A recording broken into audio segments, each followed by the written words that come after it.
Marcos. Ayon sa Pangulo, gagawin ng Pilipinas ang lahat upang makatulong sa pagsusulong ng kapayapaan at matapos na ang gulo sa pagitan ng Ukraine at Russia.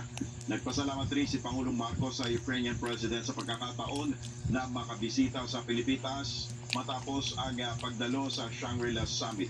Ito ay sa kabila ng krisis na nangyayari sa Ukraine.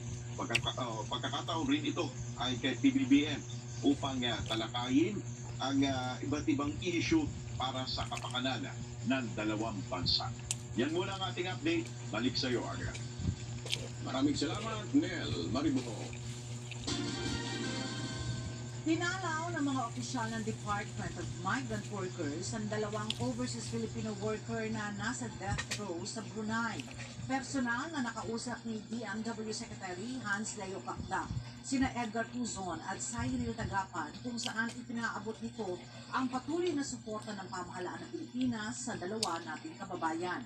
Pinagkalooban rin ang mga ito ng cash assistance. Si Puzon ay natulang guilty sa kasong pagpatay sa kapwa OFW noong 2005, habang nahaharap rin sa kasong murder, arson at pagnanakaw si Tagapan. Umaasa ang mga ito na mabibigyan pa rin sila ng pagkakataon na makalaya sa kulungan. Walang naiulat na Pilipinong nasaktan sa pagguho ng isang gusali sa Central Jeddah, Saudi Arabia noong May 31. Ayon sa Migrant Workers Office in Jeddah, nag-ikot sila sa mga ospital na malapit sa pinangyarihan ng aksidente at nakumpirmang walang Pilipino ang nasaktan sa aksidente. Samantala, iniulat rin ng DMW na ligtas ang ating mga kababayan na nasa Taiwan matapos ang muling pagyanig ng dalawang lindol doon kahapon. Kapwa niyanig ng magnitude 4.8 at magnitude 4.4 ang Hualien County. Patuloy naman ang ginagawang koordinasyon ng DMW upang alamin ang kalagayan ng ating mga kababayan doon.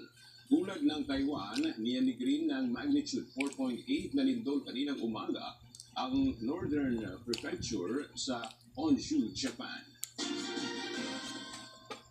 Abiso sa mga motorista, magpapatupad ng dagdag bawas sa presyo ang mga kumpanya ng langis buta sa araw ng Martes, June 4. Base sa abiso ng mga oil company, tataas ng 60 centavos ang presyo ng kada litro ng diesel, habang tataas rin ng 80 centavos per liter ang presyo ng kerosene. Samantala, magkakaroon naman ng 90 centavos na rollback sa presyo ng kada litro ng gasolina. Ang panibagong oil price adjustment ay